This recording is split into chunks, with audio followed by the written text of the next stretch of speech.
لا إله إلا الله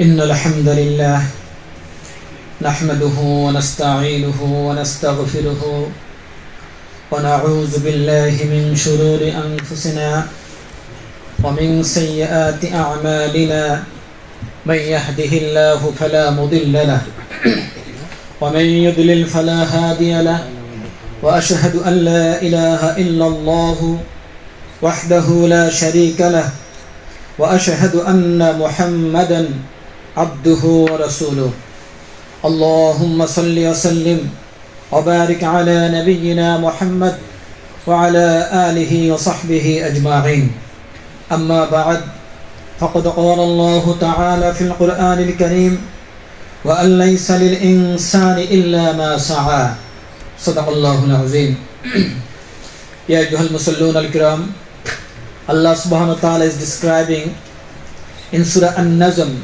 ayat 39 the Holy Quran that وَأَنْ لَيْسَ لِلْإِنسَانِ إِلَّا مَا سَعَى. A human being will have nothing except he strives for, except he struggles for, except he tries for. This ayah declares a universal law of life. Your future is built only by your own effort. It reminds us that honor, success and salvation in both Akhirah and Dunya come only through your efforts, through your struggles, through your hard works, not through illusions of any distorted modern ideologies. My dear brothers, today I am going to address a topic that affects nearly every Muslim who is living in this modern world, that is career ambition, the modern tropes, and the dangers of delayed marriage. Many Muslims feel torn between two pressures.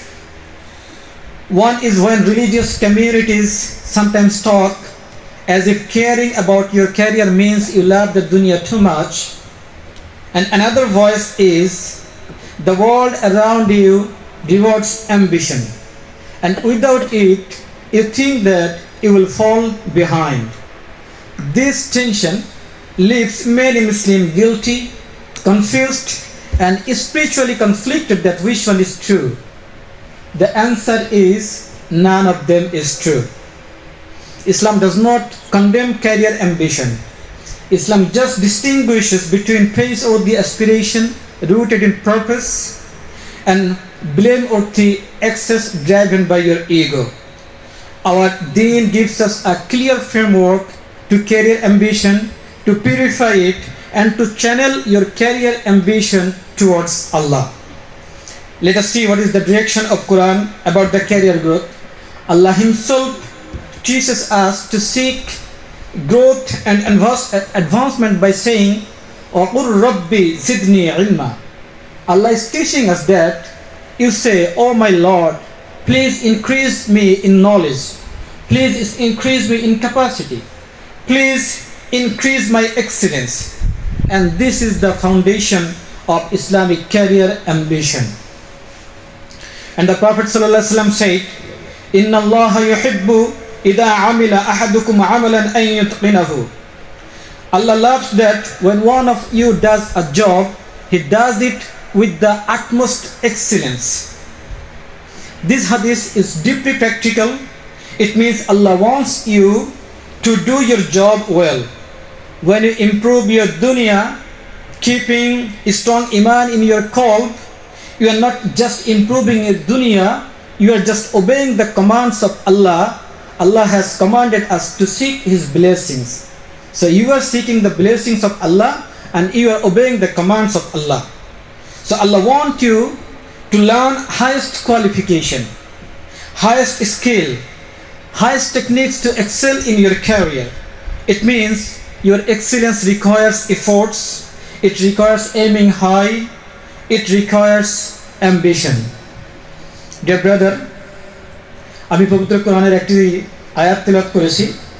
আয়াতটি হচ্ছে ওয়া আল্লাইসা লিল ইনসানি ইল্লা মা সাআ, অর্থাৎ মানব জাতি সে তাই পায় যার জন্য সে চেষ্টা করে। মানুষ হচ্ছে তার চিন্তার product. Human being is the product of his own thinking.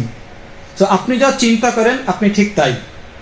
তো এটি হচ্ছে যে ইসলামের একটা ইউনিভার্সাল ল অফ লাইফ, অর্থাৎ আপনার ভবিষ্যৎ কেমন হবে, আপনার ভবিষ্যৎকে আপনি কীভাবে দেখতে চান তা ডিপেন্ড করে আপনার এফোর্ট কেমন, আপনি এখন কেমন এফোর্ট দিচ্ছেন। তো এটা আমাদেরকে মনে করিয়ে দেয় যে সম্মান, সফলতা এবং দুনিয়া ও আখিরাতে মুক্তি এটি আসে আমাদের কঠোর পরিশ্রমের মধ্য দিয়ে, এটি আসে আমাদের স্ট্রাগলের মধ্য দিয়ে, আমাদের স্ট্রাইভসের মধ্য দিয়ে। এটি কোনো ভ্রান্ত কোনো বৈশ্বিক মতবাদের দ্বারা এই সফলতা, এই সম্মান কখনো সম্ভব নয়। ডিয়ার ব্রাদার্স, আমি আজকে এমন একটা টপিক নিয়ে আলোচনা করতে যাচ্ছি যেটি বলতে গেলে বিশ্বের প্রত্যেকটা মুসলমানকেই কোনো না কোনোভাবে এফেক্ট করে, কোনো না কোনোভাবে প্রভাবিত করে। টপিকটি হচ্ছে career ambition, the modern traps and the dangers of delayed marriage. অনেক মুসলমান ভাই বোনেরা তারা খুব প্রেশারের মধ্যে থাকে একটা বিষয় ভেবে যে তারা যদি ক্যারিয়ার নিয়ে বেশি চিন্তা করে বা ক্যারিয়ারকে যদি ডেভেলপ করার চিন্তা করে তাহলে তারা দুনিয়াকে বেশি ভালোবেসে ফেলছে কিনা। আবার আরেকটা মত আছে এরকম যে তুমি যদি এই বর্তমান বৈশ্বিক প্রেক্ষাপটে নিজেকে যদি বিশ্বের জন্য যদি তুমি উপযুক্ত না বানাও তাহলে তুমি কম্পিটিশন থেকে পিছিয়ে যাবে, তুমি এই বিশ্বের সাথে তাল মিলে চলতে পারবে না, তুমি এই কম্পিটিশনের সাথে তুমি টিকতে পারবে না। এরকম দুইটা মতবাদ মার্কেটে চালু আছে। তো ইসলাম তাদের একটাকেও সাপোর্ট করে না, বরং ইসলাম সাপোর্ট করে আপনার ক্যারিয়ার অ্যাম্বিশনকে, যে এই ক্যারিয়ার অ্যাম্বিশনের পিছনে আপনার উদ্দেশ্যটা কি। আপনার উদ্দেশ্য যদি সৎ হয় তাহলে ইসলাম আপনাকে ক্যারিয়ারের একেবারে সর্বোচ্চ আসনে পৌঁছাতেও কোনো সমস্যা নাই, যদি আপনার উদ্দেশ্য সৎ হয়। যদি আপনার টার্গেট থাকে আপনি আল্লাহকে সন্তুষ্ট করছেন, যদি আপনার টার্গেট থাকে আপনি হিউম্যানিটিকে সার্ভিস দিচ্ছেন, যদি আপনার টার্গেট থাকে আপনি ইসলামের প্রচার এবং প্রসার ঘটাচ্ছেন, যদি আপনার টার্গেট থাকে আপনার ক্যারিয়ার, আপনার সম্পদ ইসলামের পক্ষে লাগবে, ইসলামের পক্ষে কাজে আসবে, তাহলে আপনার এই ক্যারিয়ারের সাথে ইসলামের কোনো সংঘর্ষ নাই, ইসলামের কোনো কনফ্লিক্ট নাই। এবং আল্লাহ রাব্বুল আলামিন পবিত্র কোরআনে আমাদেরকে শিখিয়ে দিচ্ছেন, তিনি বলছেন যে তুমি বলো অকুর রব্বি জিদনি ইলমা, মানে তুমি আল্লাহর কাছে চাও যে আল্লাহ তুমি আমার নলেজকে বৃদ্ধি করে দাও, তুমি আমার ক্যাপাসিটিকে বৃদ্ধি করে দাও, তুমি আমার দক্ষতা যোগ্যতাকে বৃদ্ধি করে দাও, যেন এই বৈশ্বিক প্রেক্ষাপটে আমি আমার নিজেকে ফিট করতে পারি সকল প্রকার চ্যালেঞ্জের মোকাবেলায়। তো এটিই হচ্ছে ইসলামে ক্যারিয়ার অ্যাম্বিশনের মূল ভিত্তি। এবং প্রফেট সাল্লাল্লাহু আলাইহি ওয়াসাল্লাম বলেছেন যে ইন্নাল্লাহা ইউহিব্বু ইযা আমিলা আহাদুকুম আমালান আন ইউতকিনাহু, আল্লাহ ওই মানুষটাকে সবচেয়ে বেশি ভালোবাসে যে কাজ করে এবং যখন সে কাজ করে সে সর্বোচ্চ দক্ষতা, সর্বোচ্চ যোগ্যতার সাথে সে কাজটি সম্পাদন করে। তো এই আয়াতটা কিন্তু খুবই প্র্যাকটিক্যাল, এবং এর মানে হচ্ছে আল্লাহ চান যে আমরা আমাদের কাজগুলো ঠিকঠাক মতো করি। এবং এই জন্য যখন আমরা আমাদের ক্যারিয়ারকে উন্নত করতে চাই তখন আমরা যদি আমাদের মনে যদি ইমান থাকে, আমাদের কলবে যদি ইমান থাকে, আমাদের কলবে যদি আল্লাহর ভালোবাসা থাকে, তাহলে আমরা যদি ক্যারিয়ার যদি উন্নত করতে চাই তাহলে এই উন্নত করার মধ্য দিয়ে বরং আমরা আমাদের দুনিয়া এবং আখেরাত দুইটাকেই উন্নত করছি, আলহামদুলিল্লাহ।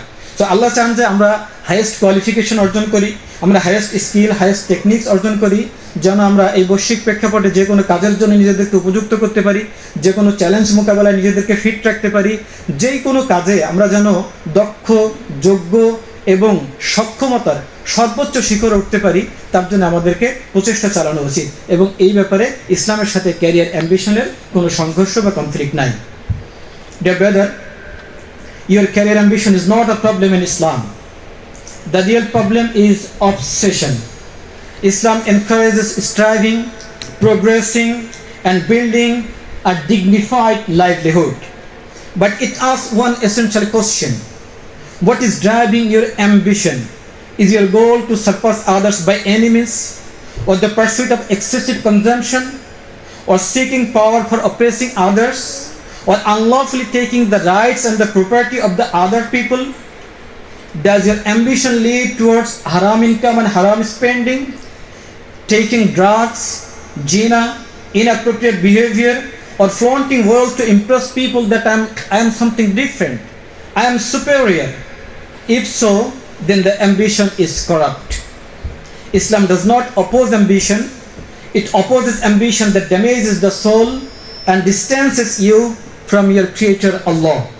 So you must ask yourself that are you obedient to Allah? When you hear the azan, does your heart become restless and eager to stand before Him in prayer? When you see people in distress, do you extend your hands to help them? You again ask yourself, when you receive money from your job or business, do you recognize it as a blessing from Allah? A blessing means to be spent on your sick parents, to be spent for your needy relatives, to be spent for your struggling siblings, to be spent even for helping your neighbors. So you must have faith that it did not grow up on your own. You were raised through the help of your parents, your family members, your neighbors, and the environment Allah placed you in. When you become sick, it is Allah who grants you recovery. When you become depressed, it is Allah who heals your mind. So return to Him with gratitude, obedience, and for every blessing you have is from Him. Dear brother, can you remember when you born to this world, what did you bring with you? You were vulnerable, you were fragile, and you were exposed. Who protected you from the pathogenic viruses? Who protected you from the harmful bacteria? Who protected you from infectious diseases which is availably present in this polluted environment? Who shielded you when you did not yet possess a fully developed immune system capable of defending you? It was your Allah who guarded you, who nurtured you, and carried you through weakness into His strength. Did you ever think on this? Could you create any wealth without taking from the nature Allah provided? Who enriched the land? Who filled the land with rizq? And who made it fertile so you could eat, you can cultivate, you can grow, and you can earn? Who gave you the strong memory you used to acquire knowledge? The very memory that lifted you to the heights of your career. You must not forget that every blessing you depend on, your health, your intellect, your opportunities are all from your Creator Allah.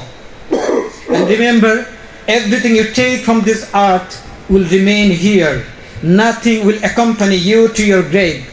Your assets, your money, your achievements, all will be left behind for others to use as their rizq as well, even though you do not know who they will be. This is the circle of life Allah created. So do not become obsessed with assets, with your wealth, with your career. Yet Allah still commands you do hard work, but for righteous wealth, with faith in your heart, consuming halal and producing halal, so that halal may prevail over the haram in the whole dunya. প্রিয় ভাইরা, আমি আগেই বলছি যে career অ্যাম্বিশনের সাথে ইসলামের কোনো সংঘর্ষ নাই, ইসলামের সাথে কোনো কনফ্লিক্ট নাই। কিন্তু কনফ্লিক্ট আছে যখন আপনি অবসেসড হয়ে যান, যখন আপনি টু মাচ অ্যাডিক্টেড হয়ে যান, যখন আপনি সম্পদের প্রতি, ক্যারিয়ারের প্রতি যখন অতি মাত্রায় আসক্ত হয়ে পড়েন।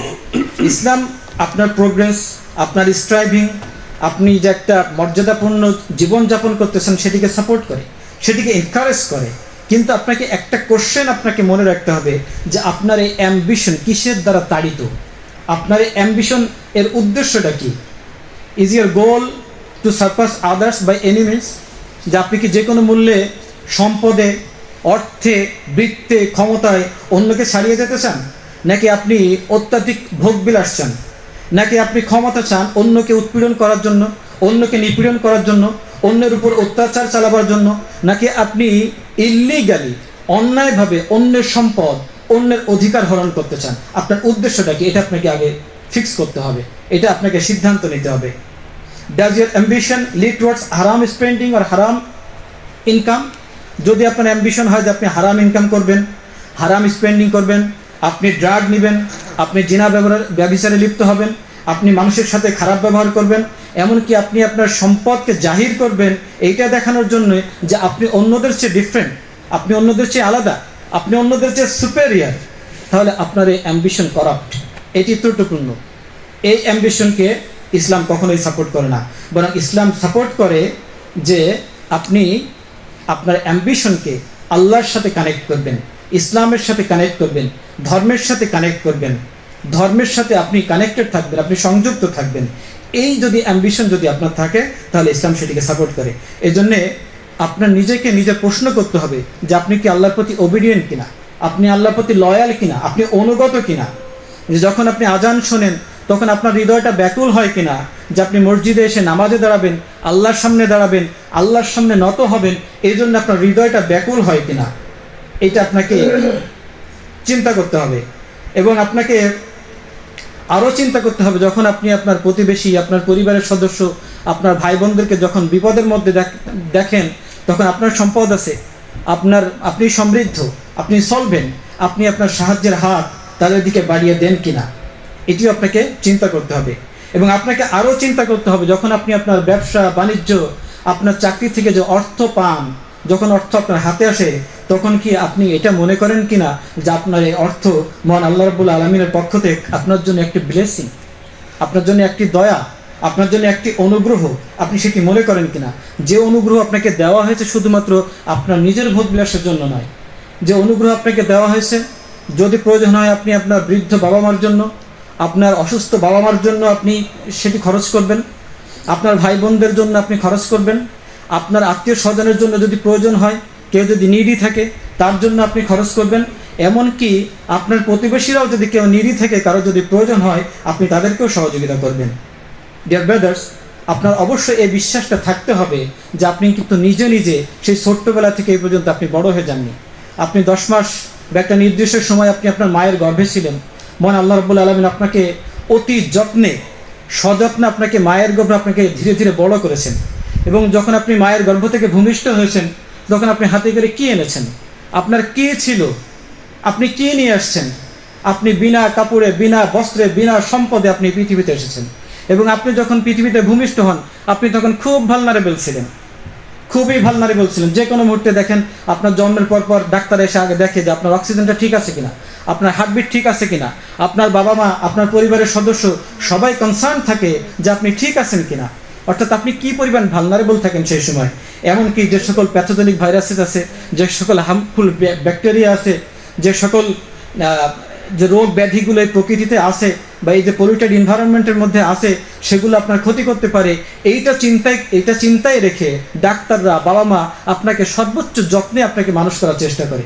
এমনকি যখন আপনাকে বাসায় নিয়ে আসা হয় আপনি যদি একটু কান্না করেন আপনার পরিবারের সদস্যদের কলিজাটা জ্বলে যায়, আপনার মায়ের কলিজাটা পুড়ে যায় যে আমার সন্তানের কিছু হলো কিনা, আমার সন্তান কষ্ট পাচ্ছে কিনা, সে কোনো অসুস্থ হলো কিনা। তাহলে দেখেন যে আপনাকে কত কষ্ট করে, কত আদর যত্ন করে আপনার বাবা মা আপনাকে বড় করলো।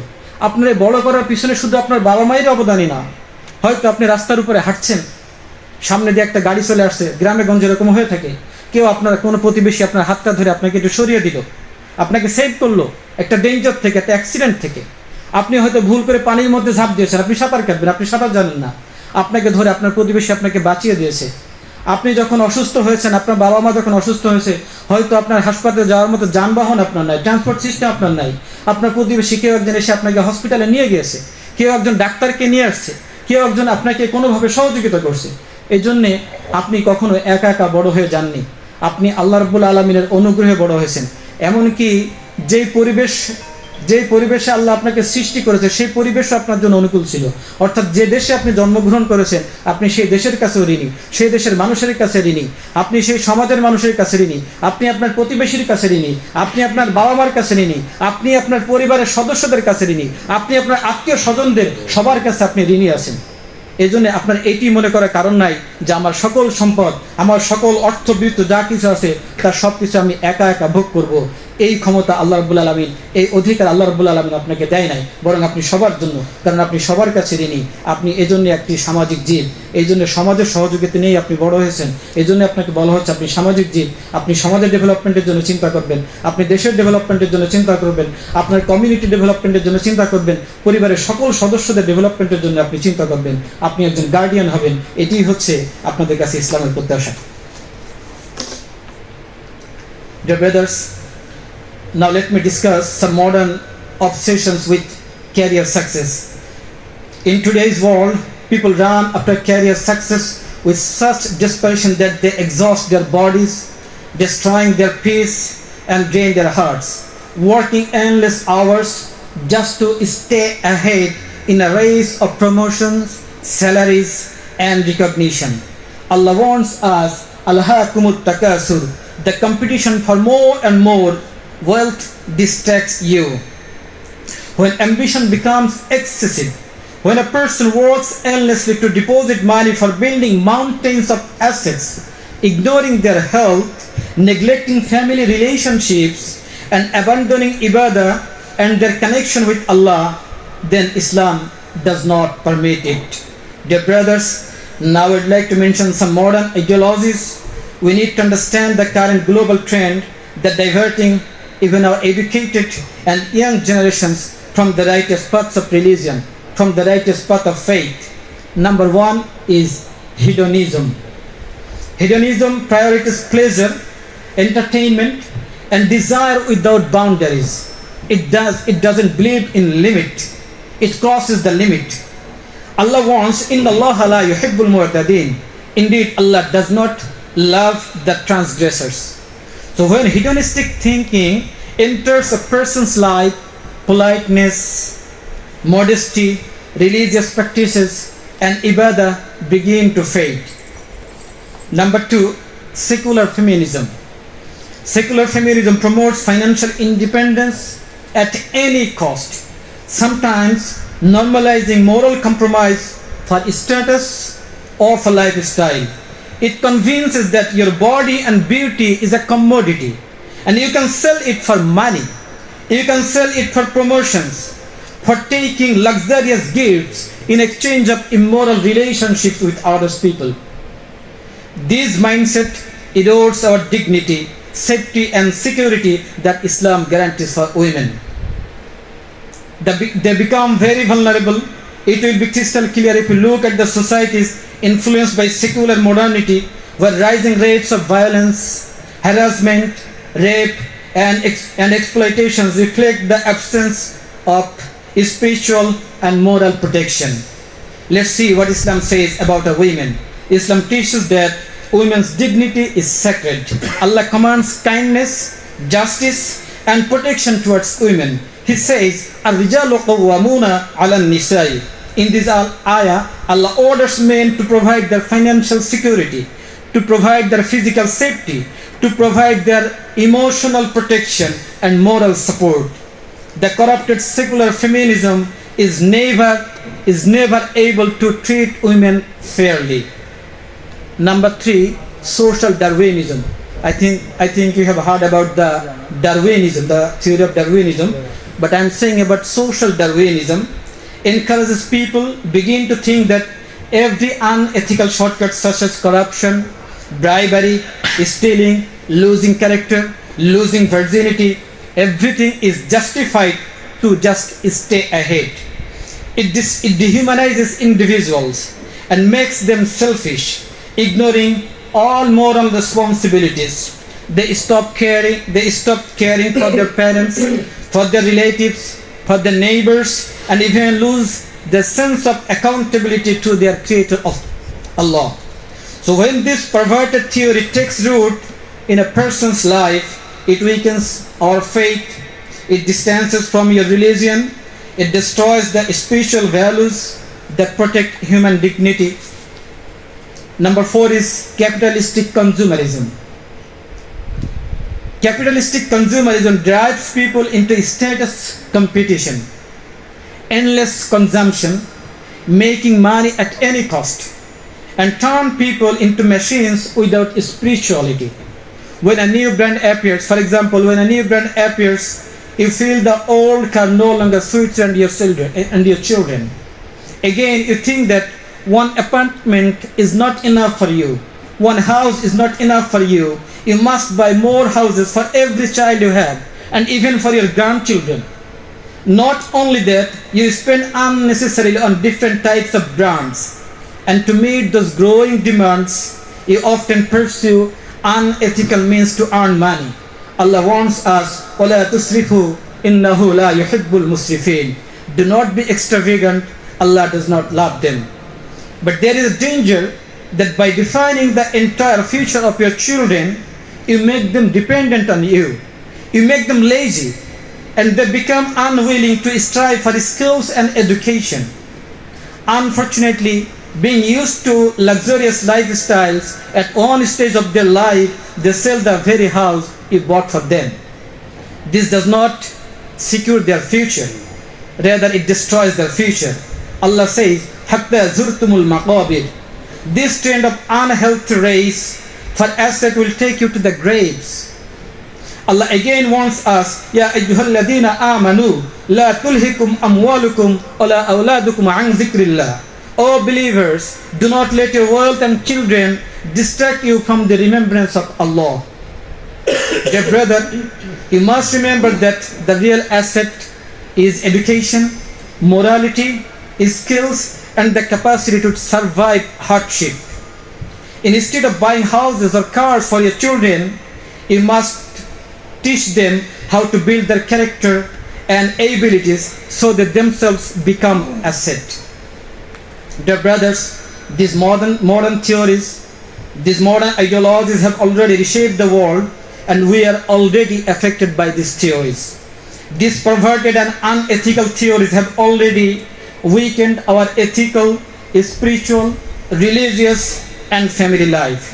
Today, the world is producing people without religion, the faithless people. They are not concerned about their afterlife. They believe that this world is everything. So consume as much as you can and do whatever you wish. Life is once and you enjoy. So this is their motto of their life. But the Prophet ﷺ warned us about this danger. He said, فَوَاللَّهِ مَا الْفَقْرَ أَخْشَى عَلَيْكُمْ وَلَكِنِّي أَخْشَى أَن تَبْسَطَ عَلَيْكُمُ الدُّنْيَا فَتُنَافِسُوهَا كَمَا تَنَافِسُوهَا فَتُهْلِكُكُمْ كَمَا أَهْلَكَتْهُمْ. He's saying, by Allah, it is not poverty I fear for you, but that the world will be open for you, and you will compete for it, and it will destroy you as it destroyed those before you. Dear brothers, this global trend pushing our generations toward brink of distractions. It erodes our dignified lifestyle as per Quran and Sunnah, damage our mental health, weaken family bonds, and create workplaces where injustice thrives and predators rise while ethical people are sidelined. It is spoiling both our dunya and akhirah. Dear brothers, আমি এই পর্যায়ে কয়েকটি বৈশ্বিক theory আলোচনা করেছি, যে থিওরিগুলো ইতিমধ্যে পুরো বিশ্বের ল্যান্ডস্কেপকে, বিশেষ করে ইকোনমিক এবং কালচারাল ল্যান্ডস্কেপকে চেঞ্জ করে ফেলেছে, এবং ইতিমধ্যে আমরা এই থিওরিগুলো দ্বারা মারাত্মকভাবে প্রভাবিত। নাম্বার ওয়ান হচ্ছে হিডোনিজম। এই হিডোনিজম হচ্ছে অতিরিক্ত সুখ লালসা বা অতিরিক্ত ভোগবাদিতা, সুখ লালসা বা ভোগবাদিতা। এবং এই তত্ত্ব হচ্ছে এমন যে এই তত্ত্ব কোনো বাউন্ডারি মানে না, কোনো লিমিট মানে না। অর্থাৎ মানুষ তার মন যা চায় তা চরিতার্থ করবার জন্য এই তত্ত্বের আওতায় সে সব কিছু করতে পারে। এমনকি সে যে কোনো প্রকার প্লেজারকে সে পারসিউ করতে পারে, সে যে কোনো প্রকার এন্টারটেনমেন্টকে পারসিউ করতে পারে, তার ডিজায়ার উইদাউট বাউন্ডারিজ সেগুলো অ্যাপ্লাই করতে পারে। কিন্তু আল্লাহ রাব্বুল আলামিন এই ডিজায়ার উইদাউট বাউন্ডারিজ তিনি সতর্ক করছেন যে ইন্নাল্লাহা লা ইউহিব্বুল মুতাদিন, আল্লাহ সীমা লঙ্ঘনকারীদেরকে পছন্দ করেন না। যারা লিমিট ক্রস করতে চায়, যে প্রিন্সিপাল, যে মোরালিটি, যে বাউন্ডারি ইসলাম নির্ধারণ করে দিয়েছে, যারা এর বাইরে গিয়ে সীমা লঙ্ঘন করতে চায়, আল্লাহ তাদের ব্যাপারে সতর্ক করছেন যে আল্লাহ তাদেরকে পছন্দ করেন না। আর আল্লাহ যাদেরকে পছন্দ করেন না তাদের স্থান হবে জাহান্নামের সর্বনিম্ন স্তরে। এই হিউম্যানিস্টিক থিঙ্কিং যখন মানুষের মধ্যে প্রবেশ করে, তখন তার মধ্য থেকে তার ভদ্রতা, তার পোলাইটনেস, তার নম্রতা, তার ধর্মীয় অনুশীলন এবং তার ইবাদা, আল্লাহর সাথে তার কানেকশন, এভরিথিং সব ধুয়ে মুছে চলে যেতে থাকে। এটা তার মনের মধ্যে আর ধর্মীয় অনুভূতি থাকে না। তার মনের মধ্যে এই অনুভূতি আর থাকে না যে আল্লাহ আমাকে সৃষ্টি করেছেন, আল্লাহ আমাকে দুনিয়ায় পাঠিয়েছেন, আমার কিছু দায়িত্ব কর্তব্য আছে, আমার কিছু করণীয় আছে, আমি আল্লাহর প্রতিনিধি হিসেবে দুনিয়ায় আসি, আমি ইসলামের প্রচার এবং প্রসারের কাজে কাজ করব। তখন এই ধরনের ভালো কোনো থিঙ্কিং তার মনের মধ্যে আর কাজ করে না। সে এইভাবে এই বৈশ্বিক এই থিওরি দ্বারা প্রভাবিত হয়ে সে স্রোতে গা ভাটিয়ে দিয়ে সে নিজেও নষ্ট হয়ে যায়। 2 নম্বর আমি বলেছি যে সেকুলার ফেমিনিজম, এই বর্তমান বিশ্বে কালচারকে চেঞ্জ করে দেওয়ার জন্য যে থিওরিটি সবচেয়ে বেশি কার্যকর হয়েছে সেটি হচ্ছে এই সেকুলার ফেমিনিজম। এটি হচ্ছে এমনই একটি ভ্রান্ত মতবাদ যে একজন মেয়েকে সে বোঝায় যে এনি হাউ তোমার ফাইন্যান্সিয়াল ইন্ডিপেন্ডেন্স লাগবে, তোমার আর্থিক স্বাধীনতা লাগবে অ্যাট এনি কস্ট, যে কোনো মূল্য হোক। তখন এটা তাকে কনভিন্স করতে শেখায় যে তোমার শরীর, তোমার সৌন্দর্য এটি হচ্ছে একটা কমোডিটি, এটি একটা প্রোডাক্ট, তুমি চাইলে এটিকে বিক্রি করতে পারো, তুমি চাইলে এটিকে বিক্রি করতে পারো টাকার জন্যে, তুমি চাইলে বিক্রি করতে পারো প্রমোশনের জন্যে, তুমি চাইলে বিক্রি করতে পারো স্ট্যান্ডার্ড লাইফস্টাইলের জন্যে, তুমি চাইলে বিক্রি করতে পারো হায়ার স্ট্যান্ডার্ডের জন্যে, তুমি চাইলে তোমার নিজেকে বিক্রি করে দিতে পারো খুব দামি গিফট পাওয়ার জন্যে বড় বড় টাকাওয়ালাদের কাছ থেকে। তো এই যে একটা থিওরি, এই থিওরি আমার মনে হয় ইসলামের যত বড় ক্ষতি করেছে পৃথিবীর অন্য কোনো থিওরি এত ক্ষতি করেছে কিনা আমার জানা নাই। ডিয়ার ব্রাদার্স, তো এই প্রক্রিয়ার মধ্য দিয়ে আমাদের মেয়েরা ভালনারেবল হয়ে যায়। কারণ হচ্ছে আপনি মডার্ন বিশ্বে যারা এই সেকুলার মডার্নিটির দ্বারা যে সমাজগুলো এই সেকুলার মডার্নিটি দ্বারা প্রভাবিত, আপনি সেই সকল সমাজ ব্যবস্থার দিকে তাকান, আপনি সেখানে দেখবেন যে rising violence against women, reps, harassment, exploitation, everything. আপনি অন্য যে কোনো দেশের তুলনায় এই সমাজ ব্যবস্থাগুলোতে আপনি এর রেট অনেক বেশি পাবেন, যেটা ধর্মীয় কোনো দেশ বা মুসলিম কোনো দেশের সাথে তুলনা করলে এর আকাশ পাতাল পার্থক্য আপনি বুঝতে পারবেন। আপনি মধ্যপ্রাচ্যের দিকে তাকান, সেখানে মেয়েদেরকে কীভাবে মর্যাদা দেওয়া হয়, সেখানে মেয়েদের কীরকম সেফটি সিকিউরিটি আছে, সেখানে ক্রাইম রেট 0 বললে চলে। এবং আপনি সেই সকল সমাজ ব্যবস্থার দিকে তাকান যারা এই সেকুলার মডার্নিটি দ্বারা প্রভাবিত, সেখানে মেয়েদের অবস্থা কেমন, তাদেরকে কীভাবে পণ্য হিসেবে ট্রিট করা হচ্ছে, কীভাবে কমোডিটি হিসেবে ট্রিট করে তাদেরকে ভোগ করা হচ্ছে, কীভাবে তারা তাদের ইজ্জত আবরু সব কিছু বিসর্জন দিচ্ছে এই শুধুমাত্র এই ভ্রান্ত তত্ত্বের ফাঁদে পড়ে। প্রিয় ভাইরা, আমরা এখন দেখি যে এই সম্পর্কে ইসলাম আমাদেরকে কি বলছেন। আল্লাহ বলেছেন, আল্লাহ আমাদেরকে নির্দেশ দিয়েছেন যে তোমরা মেয়েদের প্রতি কাইন্ডনেস দেখাও, তাদের প্রতি ন্যায় বিচার করো এবং তাদেরকে তোমরা সুরক্ষা দাও। আল্লাহ বলছেন আর রিজালু কাওয়ামুনা আলান নিসাই, অর্থাৎ আল্লাহ পুরুষদেরকে নির্দেশ দিচ্ছেন যে তোমরা তাদেরকে তাদের ফাইন্যান্সিয়াল নিরাপত্তা নিশ্চিত করো, তাদের ফিজিক্যাল সেফটি নিশ্চিত করো, তাদের ইমোশনাল প্রোটেকশনকে তোমরা ইনশিওর করো, তাদেরকে তোমরা মোরালি সাপোর্ট করো। আর এর বিপরীত পক্ষে এই সকল ভ্রান্ত মতবাদ কখনো আমাদের মেয়েদেরকে, আমাদের নারীদেরকে কখনো ফেয়ারলি ট্রিট করতে সক্ষম না, কারণ তারা মেয়েদেরকে দেখে, তারা নারীদেরকে দেখে একটা ভোগের পণ্য হিসেবে। প্রিয় ভাইরা, আমি 3 নম্বর যে তত্ত্বটি বলেছি সেটি হচ্ছে সোশ্যাল ডারউইনিজম। এই সোশ্যাল ডারউইনিজম হচ্ছে, আমরা ডারউইনিজমের কথা জানি, বিবর্তনবাদ, অর্থাৎ আমরা শুনেছি যে বানর থেকে মানুষ হয়েছে। তো মানে দুর্ভাগ্যজনক হচ্ছে মানুষ হওয়ার পরে মানুষের আর বিবর্তন নেই, মানুষ হয়ে এখানে থেমে গেছে। কিন্তু আরও দুর্ভাগ্যজনক ব্যাপার হচ্ছে শুধুমাত্র বানরেরই বিবর্তন হয়েছে, অন্য কোনো প্রাণীর আর বিবর্তন হয় নাই। যাক, এই সকল ভ্রান্ত মতবাদের দিকে আমি যাচ্ছি না, কিন্তু এখানে আমি যে বিষয়টি আলোচনা করছি সেটি হচ্ছে সোশ্যাল ডারউইনিজম। এই সোশ্যাল ডারউইনিজম হচ্ছে এটি এমন একটি মতবাদ যে সকল প্রকার আনএথিক্যাল যত উপায় আছে সব কিছুকে এই মতবাদ জায়েজ করে ফেলে। সে মনে করে নিজের সুখ শান্তির জন্য, নিজের উন্নতির জন্য, নিজের ডেভেলপমেন্টের জন্য, নিজের প্রমোশনের জন্য তুমি যে কোনো কিছু করতে পারো, সব কিছু তুমি করতে পারো, এখানে কোনো মোরাল কোনো বাউন্ডারি নাই। এই মতবাদ আমাদেরকে এগুলো শেখায়। এখানে করাপশন বলেন, ব্রাইবারি বলেন, স্টিলিং বলেন, ক্যারেক্টার লুজ করা বলেন, বা ভার্জিনিটি লুজ করা বা সতীর্থ লুজ করা বলেন, এভরিথিং এখানে জাস্টিফাইড, শুধুমাত্র অন্যের চেয়ে আপনি এগিয়ে থাকবেন এই আশায়। তো এটা একজন মানুষকে ডিহিউম্যানাইজ করে ফেলে। মানুষের যে মানবিকতা, যে মানবিক গুণাবলী, এই মানবিক গুণাবলীকে তা ধ্বংস করে দেয়, বরং এটা মানুষকে খুব সেলফিশ তৈরি করে এবং তাকে ইগনোর করতে শেখায় সকল প্রকার রেসপন্সিবিলিটিকে, যে তার পরিবারের প্রতি, সমাজের প্রতি, বাবা মার প্রতি, ধর্মের প্রতি তার যত রকম রেসপন্সিবিলিটি আছে এই সব রেসপন্সিবিলিটিকে ইগনোর করতে শিখিয়ে দেয়।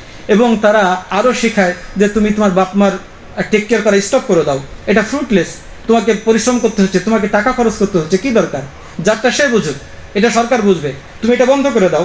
তুমি তোমার রিলেটিভস, তোমার নেইবার্স, এই সব কিছুর প্রতি তোমার যে দায়িত্ববোধ আছে, এগুলো তুমি বাদ দিয়ে দাও, এগুলো তুমি মাইনাস করে দাও। এই থিওরিগুলো আমাদেরকে এই ধরনের ভ্রান্ত মতবাদ শেখায়। এবং এটি আরও সবচেয়ে ভয়ঙ্কর ব্যাপার হচ্ছে যে মহান আল্লাহ রাব্বুল আলামিনের কাছে যে আপনাকে অ্যাকাউন্টেবল হইতে হবে, যে আপনাকে জবাবদিহি করতে হবে, এই জবাবদিহিতার যে ধারণা, এটি ইরোড করে দেয়, এটিকে ঠুনকো করে দেয়। এজন্যে এই যে পৃথিবীর এই যে পারভার্টেড যে সকল থিওরি বা মতবাদ দুনিয়াতে প্রচলিত আছে, এগুলো অলরেডি বিশ্বকে প্রভাবিত করেছে, আমরা প্রভাবিত হচ্ছি। এবং আরও একটি থিওরি বাকি আছে, আমি বলতে চাচ্ছি, সেটি হচ্ছে যে ক্যাপিটালিস্টিক কনজিউমারিজম। এই ক্যাপিটালিস্টিক কনজিউমারিজম এটি হচ্ছে দ্বিতীয় বিশ্বযুদ্ধের পরে আর দ্বিতীয় বিশ্বযুদ্ধের আগে বিশ্বের অবস্থা যদি কম্পেয়ার করি, তাহলে মানে আমূল পরিবর্তন, একেবারে আকাশ পাতাল পার্থক্য বিদ্যমান। দ্বিতীয় বিশ্বযুদ্ধের পরে এই ক্যাপিটালিস্টিক কনজিউমারিজমের যে ব্যাপক প্রচার এবং প্রসার হয়, এই প্রসারের ফলে মানুষের মধ্যে একটা কম্পিটিশনের ধারণা তৈরি হয়। এই কম্পিটিশন শুধু মালিকানার কম্পিটিশন না, এই কম্পিটিশন আপনার স্ট্যাটাস কম্পিটিশন এবং এন্ডলেস কনজাম্পশন, যার কোনো আসলে শেষ নাই। আপনি তো শুধু ভোগ বলতে শুধু খাওয়া বোঝায় না, ভোগ বলতে স্ট্যাটাস বোঝায়, ভোগ বলতে নারীর সঙ্গম বোঝায়, ভোগ বলতে এন্টারটেনমেন্ট বোঝায়, হারাম ইনকাম বোঝায়, হারাম এক্সপেন্ডিচার বোঝায়, নাইট ক্লাবে যাওয়া বোঝায়। মানে যত প্রকার খারাপ কাজ আছে তার সব কিছু যদি আপনি ভোগ করতে চান, এই সব কিছু এই ভোগবাদিতার মধ্যে অন্তর্ভুক্ত। তো এই ক্যাপিটালিস্টিক কনজিউমারিজম মানুষকে ঠিক এই দিকেই ধাবিত করে। এজন্য যখন আপনি একটা নতুন ব্র্যান্ড দেখেন, তখন আপনার যে এক্সিস্টিং যেই ব্র্যান্ডটা আছে, আপনি এটাকে আর ইনাফ মনে করেন না। আপনি মনে করেন না এটা অবসলিট হয়ে গেছে, এটা প্রাচীন হয়ে গেছে, আমাকে এখন নতুন ব্র্যান্ড কিনতে হবে, যদিও আপনার প্রয়োজন না, কিন্তু স্ট্যাটাস মেনটেন করার জন্য আপনি কিনবেন। আপনার একটা গাড়ি আছে, এর সত্ত্বেও নতুন একটা ব্র্যান্ডের গাড়ি আসছে, আপনার নিজের জন্য, আপনার সন্তানের জন্য সেই ব্র্যান্ড কিনতে হবে। আপনার একটা বাড়ি আছে, কিন্তু আপনি মনে করতেছেন যে এটা ইনাফ না, আমার সন্তানদের জন্য, এমনকি আমার নাতি পুতনি, মানে যতজনের জন্য আমি পারি সবার জন্য আমি একটা করে বাড়ি করে রেখে যাই। তো এর মাধ্যমে যা হচ্ছে, আপনার এই অনাগত সন্তান বা আপনার এই সন্তানদের ভবিষ্যৎ আপনি ডিফাইন করছেন যে তাদের কি হবে। তার মানে আপনি তাদেরকে লেজি করে দিচ্ছেন, আপনি তাদেরকে আপনার উপর ডিপেন্ডেন্ট করে দিচ্ছেন। এবং আপনার মৃত্যুর পর একটা পর্যায়ে, কারণ তারা তো এই যে লাক্সারিয়াস লাইফস্টাইলের সাথে তারা অ্যাকাস্টম, তারা অভ্যস্ত। তো একটা পর্যায়ে গিয়ে তারা কি করবে, যখন তারা কাজ করবে না, কারণ তারা স্কিল শেখেনি, তাদের এডুকেশন নাই, তারা আপনার উপর ডিপেন্ডেন্ট ছিল, তারা মনে করেছে আমাদের অগাধ আছে, আমার বাবার অনেক কিছু আছে, আমার ক্যারিয়ার বিল্ড আপ করার কোনো দরকার নাই। তারা একটা এই লাক্সারিয়াস লাইফস্টাইলের সাথে তারা অভ্যস্ত হয়ে গেছে। এবং জীবনের একটা পর্যায়ে গিয়ে যখন তারা সোর্সিং বন্ধ হয়ে গেছে, সোর্সিং বন্ধ হয়ে গেলে তার কিছু থাকে না, তখন তারা আপনার দেওয়া এই বাড়িটিও বিক্রি করবে। একটা পর্যায়ে তারা নিঃস্ব হয়ে যাবে, তারা পথে বসে যাবে। তাহলে আমাদের করণীয় কি? বরং আমাদের করণীয় হচ্ছে তাদেরকে রিলিজিয়ান শেখাতে হবে, তাদেরকে স্কিল শেখাতে হবে, তাদের ক্যাপাসিটি বিল্ড আপ করতে হবে, ক্রাইসিসে কীভাবে ঘুরে দাঁড়ানো যায়, কীভাবে কনফিডেন্ট থেকে সকল চ্যালেঞ্জের মোকাবেলা করা যায়, সেগুলো তাদেরকে শেখাতে হবে, তাদেরকে কাজ করাতে হবে, তাদেরকে কনফিডেন্ট হিসেবে তৈরি করতে হবে যে তুমি জগতের সকল চ্যালেঞ্জের মোকাবেলায় তুমি সক্ষম। যদি আপনি এইটা যদি করতে পারেন, তাদের মধ্যে যদি এই ধারণাটা যদি আপনি দিতে পারেন, তাহলে তারা নিজেরাই একটা অ্যাসেটে তৈরি হবে। বরং আপনি যদি তাদের জন্য কিছু নাও রেখে যান, তাহলে তারা নিজেদের জন্য, নিজেদের লাইভলিহুডের জন্য, নিজেদের পরিবারের জন্য তারা ব্যবস্থা করতে পারবে ইনশাআল্লাহ।